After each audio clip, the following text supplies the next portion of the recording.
Hello, everybody. Coach Stefan Rudolph coming to you straight from beautiful San Diego, California, here in Escondido and Kit Carson Park, coming from Recovered Coaching and having another great interview today here on the 2020 Vision Quest. Wanted to welcome you all that are interested in health, nutrition, wellness, and especially in this case, personal growth. I have a wonderful friend with me today, Nathan Crane. We met 7 years ago on the racquetball courts here in Vista in North County, San Diego. Share a passion for racquetball, share a passion for helping others, we found out, and wanted to introduce the man, the myth, the legend, as he has a new documentary coming out here soon to be released. Nathan, how you doing? I'm awesome, Stefan. Thanks, brother. You're looking good, and congratulations on this show and the great work you're doing, and happy to be reconnecting with you, man. This is exciting. Yeah, you as well. I'm going to take a yoga position seating here and say hi to you. And this is something that's been really instrumental in my life, to have you in my life off and on, even though Nathan here has moved to New Mexico. We met in Vista LA Fitness about 7 years ago. I was going through a transition in my life, as many may know from the show and from me, 7 years sober. But at the time I had multiple DUIs. I had just gotten out of jail and was in jail for 6 weeks before my sobriety and my awakening. And upon my awakening, I came to a conclusion that I had to change my health, my fitness, my wellness. I started going back to LA Fitness, started playing racquetball again, ankle bracelet and all. I said it was like 6 months with an ankle bracelet. I just made sure and put a big sock over it so it looked like a wallet or something. But this man knew. He met me because of that fact. He goes, "That doesn't look like a wallet, man. I think I've been there before." And we hit it off. And then a few weeks later, there was a book sticking out of his backpack right outside the racquetball court, and it said 27 flavors of fulfillment. And I was kind of like, what is this? And it said Nathan Crane on it. And I was like, huh? I've been passionate about that. Wayne Dyer, John Assaraf, all these authors I've been following. I asked him about that. He has his own publishing company, was working in that area, and then is coming out with a new documentary film now, The Cancer, The Integrative Perspective. And it's a wonderful opportunity here to invite and welcome Nathan Crane. Thanks, Stefan, and hello to everybody tuning in. You know, I recognized, honestly saying, I recognized the ankle bracelet under your sock because I had one before when I was a teenager. You know, I grew up a very, very troubled life, homeless at 15, really addicted to drugs and alcohol.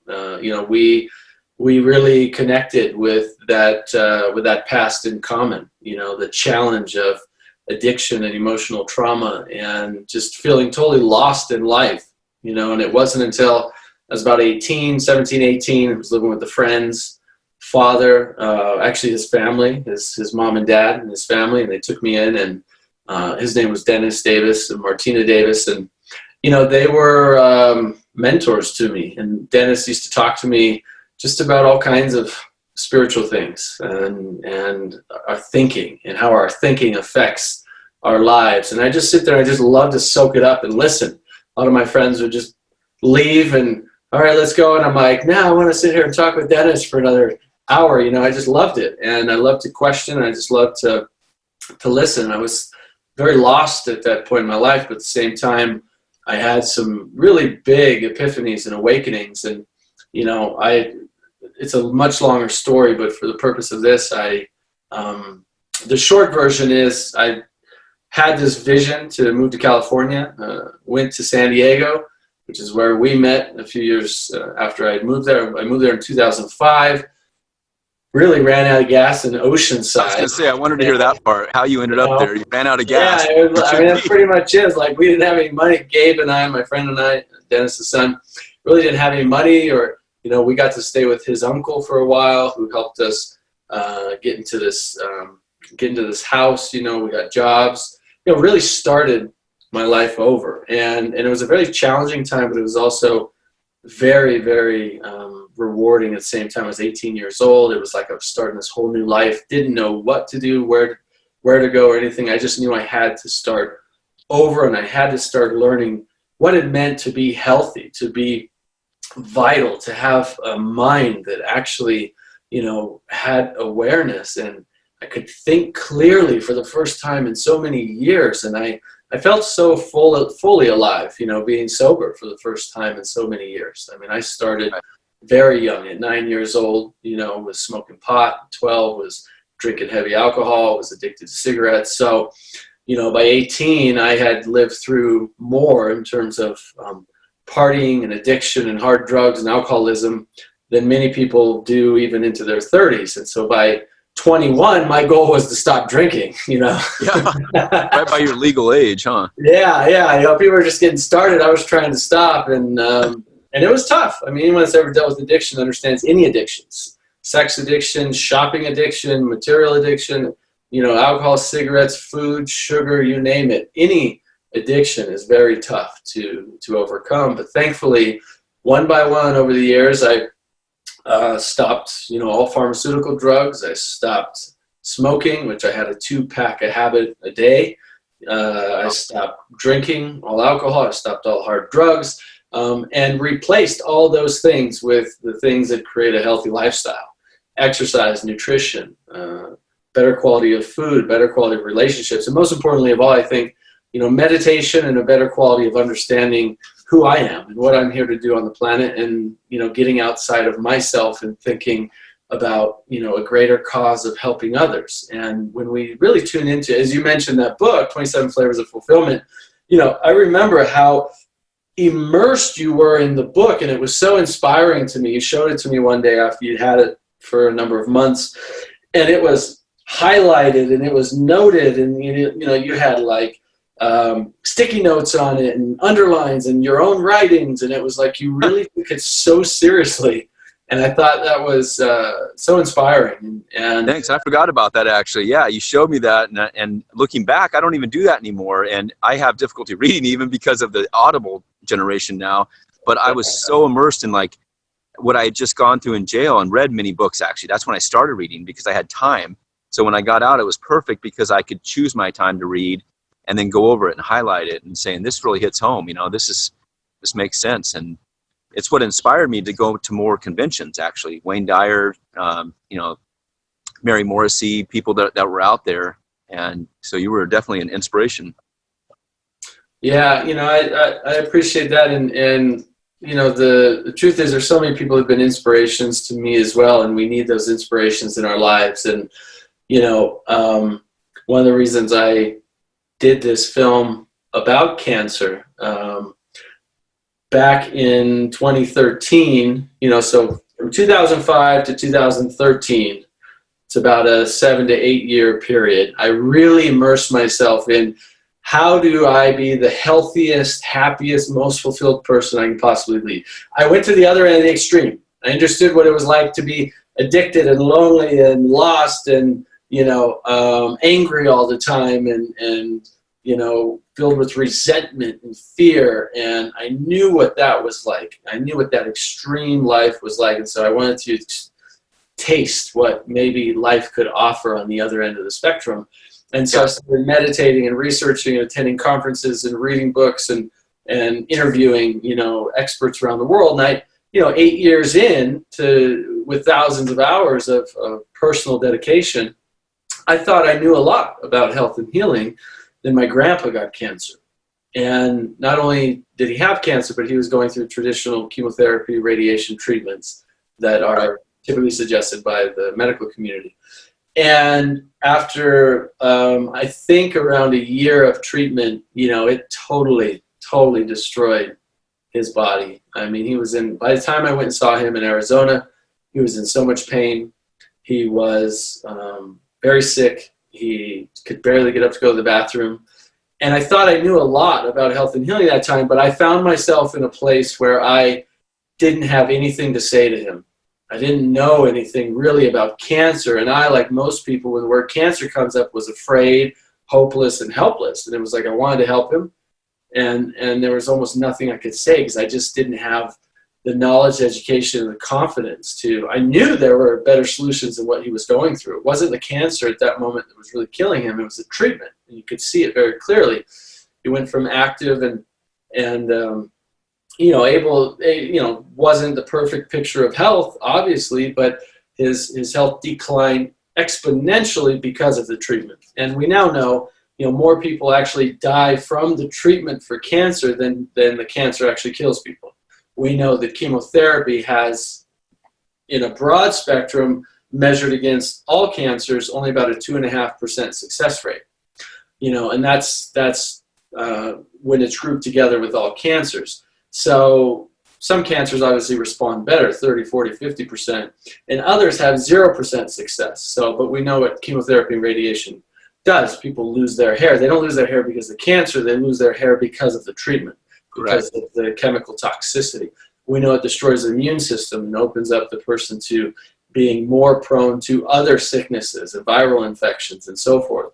We know that, yes, there are people who can recover using chemotherapy and radiation. And I'm not suggesting that people will completely avoid it, but I am saying that what inspired me at the time, what moved me, I should say, to really focus on the subject of cancer and finding, really asking the question, are there better answers for cancer? Are there better answers out there than what we're told as a society? And that, my grandpa passed away and in 2013. And it really moved me to focus deeper on this subject around cancer. I started producing online summits, interviewing all the experts I could possibly reach out to, medical doctors, naturopaths, neuroscience researchers, and people who've overcome cancer once, 2, 3, even 4 times in their own life. And I really wanted to search from a holistic, integrative perspective of, what are the best solutions for preventing and reversing cancer. So that led to conferences I was doing, a magazine we had, an entire, business emerged at that time. And unfortunately that business had to go away through differences with my partner. But I had started a film shortly around that time, and the film was really documentary film focused on how do we prevent and reverse cancer? How do we do it by using the best of what's available to us right now? And so that turned into a 5-year journey, and the film is titled Cancer, the Integrative Perspective. And so far it has started screening this year, and just screened at Santa Fe Film Festival, where it won its 13th award, 14th award so far for best. This award was for best documentary in New Mexico. It's won international awards from Italy. It's won awards from the New York Movie Awards for best documentary. It's won best editor, best narrator. So it's won a number of awards so far, and it's submitted to dozens of other festivals throughout this year. The exciting thing about it is that we're doing an online screening. People can watch it for free March 6th and 7th at theintegrativeperspective.com. And it'll be screening in theaters all over the country and all over the world throughout this year. My major goal for the film is to get it translated into 32 languages and get it in the homes of millions of people around the world for one main reason. The main reason is that after people watch the film, the most common thing that they tell me is they feel like they have so much more hope. They feel like they are more empowered and educated. And they feel like, they don't have to look at cancer as a death sentence anymore, but actually it's something that they could approach knowing that there are more options and there are more solutions, and they don't have to approach it with a sense of fear. They can approach it with a sense of hope and possibility. Exactly. That's wonderful, Nathan. And that's awesome and very heartfelt. We've all had people, as you yourself, the closest to you, your father passed. I had a friend last year. Grandfather. And a high school friend passed in December. Another friend of mine, her sister passed in May from cancer twice. 2 people last year I lost. And it keeps getting bigger and bigger. And the part I like most in the beginning of your documentary, you were talking about how people used to accept it. And I myself was in pharmaceutical sales 20 years ago with Wyeth, one of the biggest companies, and selling some of the drugs, doing my job, living a great financial life, but didn't have a passion for it. And I noticed that everything I was selling, from antidepressants, Altace, which was a blood pressure medication, blood thinner, everything that was happening And when they would prescribe it, they wouldn't really talk about your lifestyle, right? They wouldn't talk about changing your lifestyle. And I didn't know this until about 7 years later when I had to shift. I had to change my lifestyle because of epilepsy, because of alcohol. And it was really how I was fueling my body is how I was feeling and what was happening. And that's what woke me up was, it not woke up, but I just really connected with it. In your movie, in your documentary here in the beginning, it says about how people did wake up and seeing how the system is just not the best way to go. You know, there's other ways, right? And that's where you're discussing this.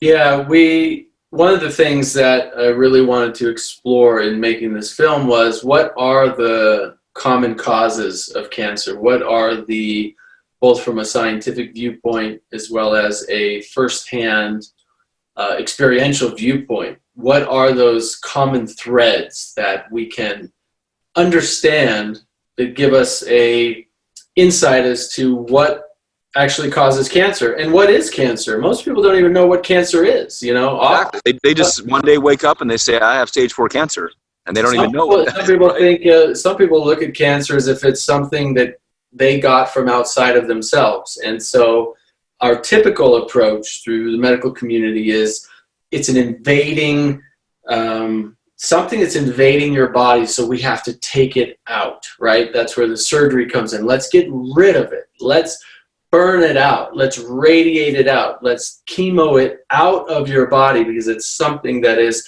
hurting your body. And actually, the evidence shows that it's quite the contrary. A tumor, for example, is something that actually is expanding your life, because a tumor is a collection of malignant cells that gets wrapped into what we see as a tumor, but it's trying to consolidate those cancer cells in a single place. Now, why does the tumor grow? Because those cancer cells are, rapidly reproducing, and because of diet and lifestyle and thinking and all these other things that we cover in the film that actually are very clear causes of cancer. Because of those things, that tumor continues to grow, and eventually it does become a problem. It's not really a problem early on. It's actually something that's extending your lifespan. The tumor is something that's trying to save you. And so you go in there and try and cut it out, burn it out, radiate it out, and sometimes it works. Many times it causes things to get worse. And oftentimes, even if the tumor does shrink or the cancer does go away, you hear many, many stories, many people I've interviewed, many doctors I've interviewed who've seen this in hundreds, if not thousands of their patients. The cancer comes back even more aggressive, metastasizing to the bone, to the lymph nodes. And at that point, there's still hope, but it's so much more difficult than if it was just a single breast lump, for example, that if you approached it with an integrative, holistic approach, you might get better results that way than if you're trying to cut and burn it out. It's also a different approach in how we think about cancer. Cancer is not something you get, it's something you make. Your body is creating cancer cells every single day. You're making cancers. Dr. Thomas Lodi says in the film, he says, we have to learn how to stop making cancer.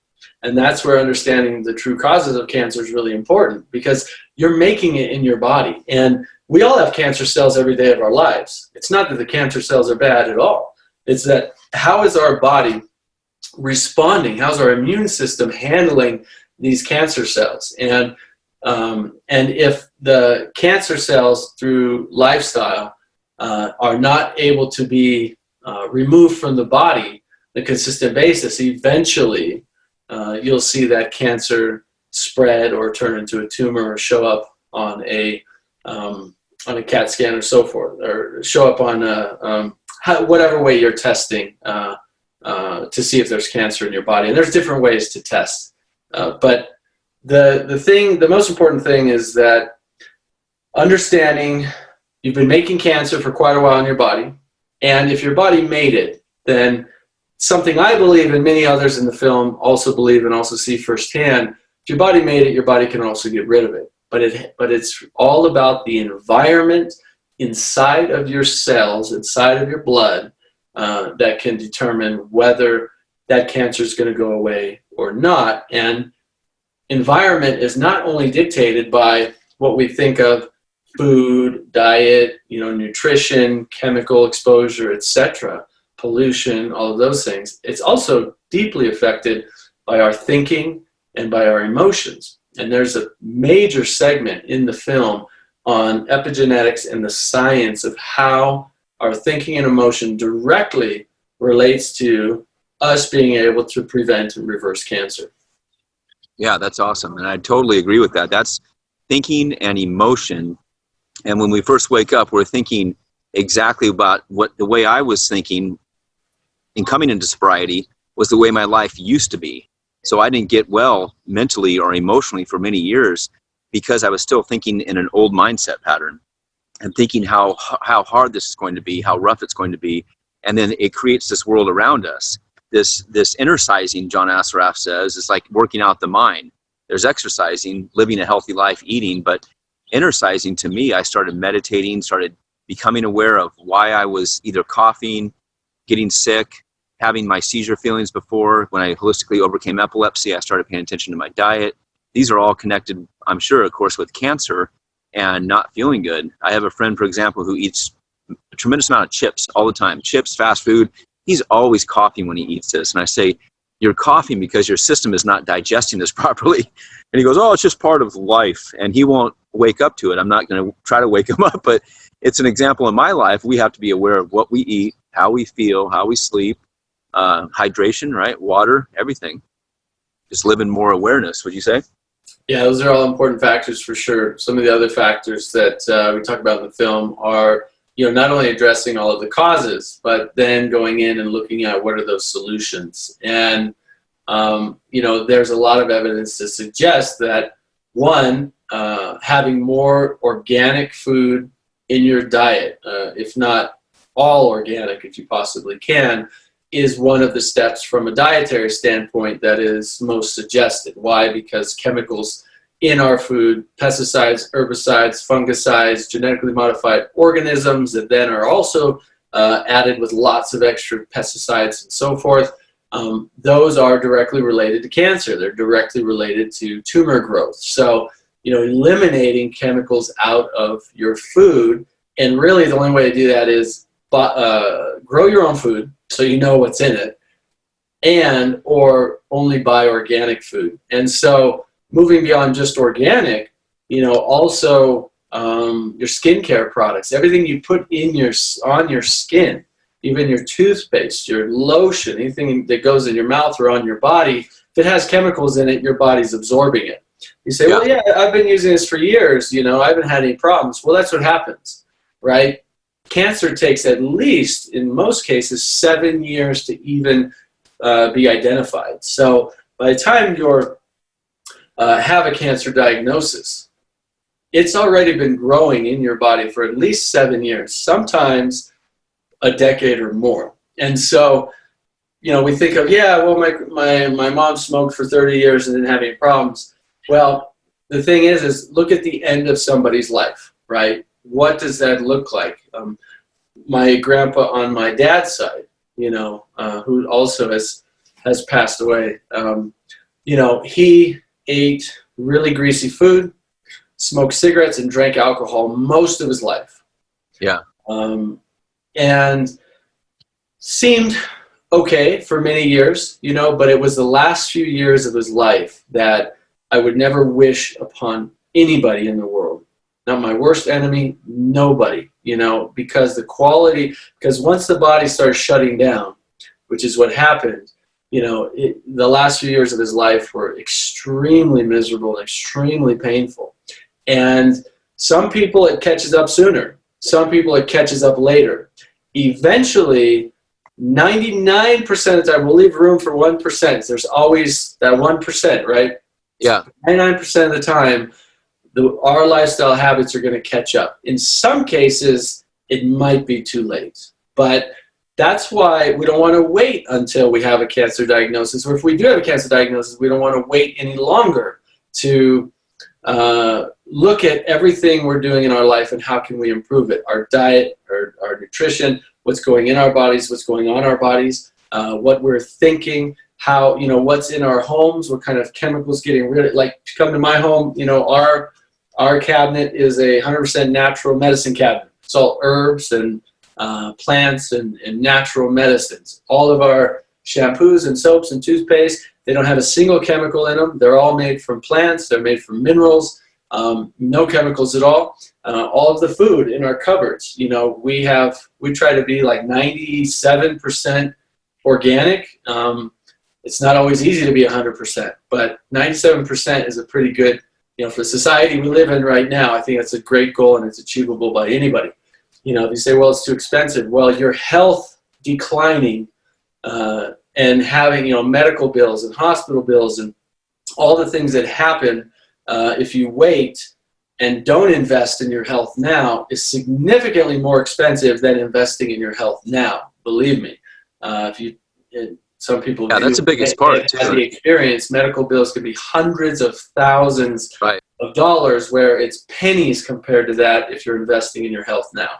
There's a lot of other factors that we want to pay attention to, and we cover that in the film. I don't have time. I know we have to wrap up here in about 2 minutes. I don't have time to go into that now. I do encourage people to watch the film, because you'll learn a lot more about what is cancer, why do we get it, what are the causes, how do we prevent it, and then what are the solutions to actually helping us have a higher chance of reversing cancer using a more natural, holistic, integrative approach. Yeah, just start living healthy. That's what I like about you, and love the path you're on and sharing that path and helping others, and the books you're doing, the movies, everything else. It's been very inspirational, Nathan, and that's one thing too. I help my mom become more aware, just trying to help people that want the help, first of all. But for many years, she was out there getting sick a lot. Now she's doing better. She's active, she's healthy. So that's what we want to do, is inspire others, right? Inspired to inspire. That's what I say. Absolutely. That's one of the keys in the book that you mentioned, 27 Flavors of Fulfillment. What does it mean to live a fulfilled life? Well, when we step outside of ourselves and think of how can we contribute to others, how can we make a greater impact in people's lives, or in the planet, or in animals' lives, or whatever we feel called towards, but thinking, how can I help others to be better in X, Y, Z, right? Step outside ourselves and focus on that. It leads to a more fulfilling life, more happiness. You think better. When you think better, you feel better. When you feel better, your body heals faster. When your body heals faster, well, guess what? There's another step right there towards being able to prevent and reverse chronic diseases like cancer. So. Exactly. Just living in the now. And I say feeling and fueling. The difference in those two words is you. So how we feel about ourselves is how we fuel ourselves. And be aware that when you're sick, you're depressed. I wake up some mornings just after a bad meal, trying to go out. I say bad, it's pretty good now, but I can tell the difference in what we eat. So to the viewers out there, pay attention, walk that path. Any questions, Nathan, how do they get a hold of you, and tell them about the film and where to check it out? Yeah, my website's probably easiest, because I've got links to the different things there that we've talked about. It's just nathancrane.com.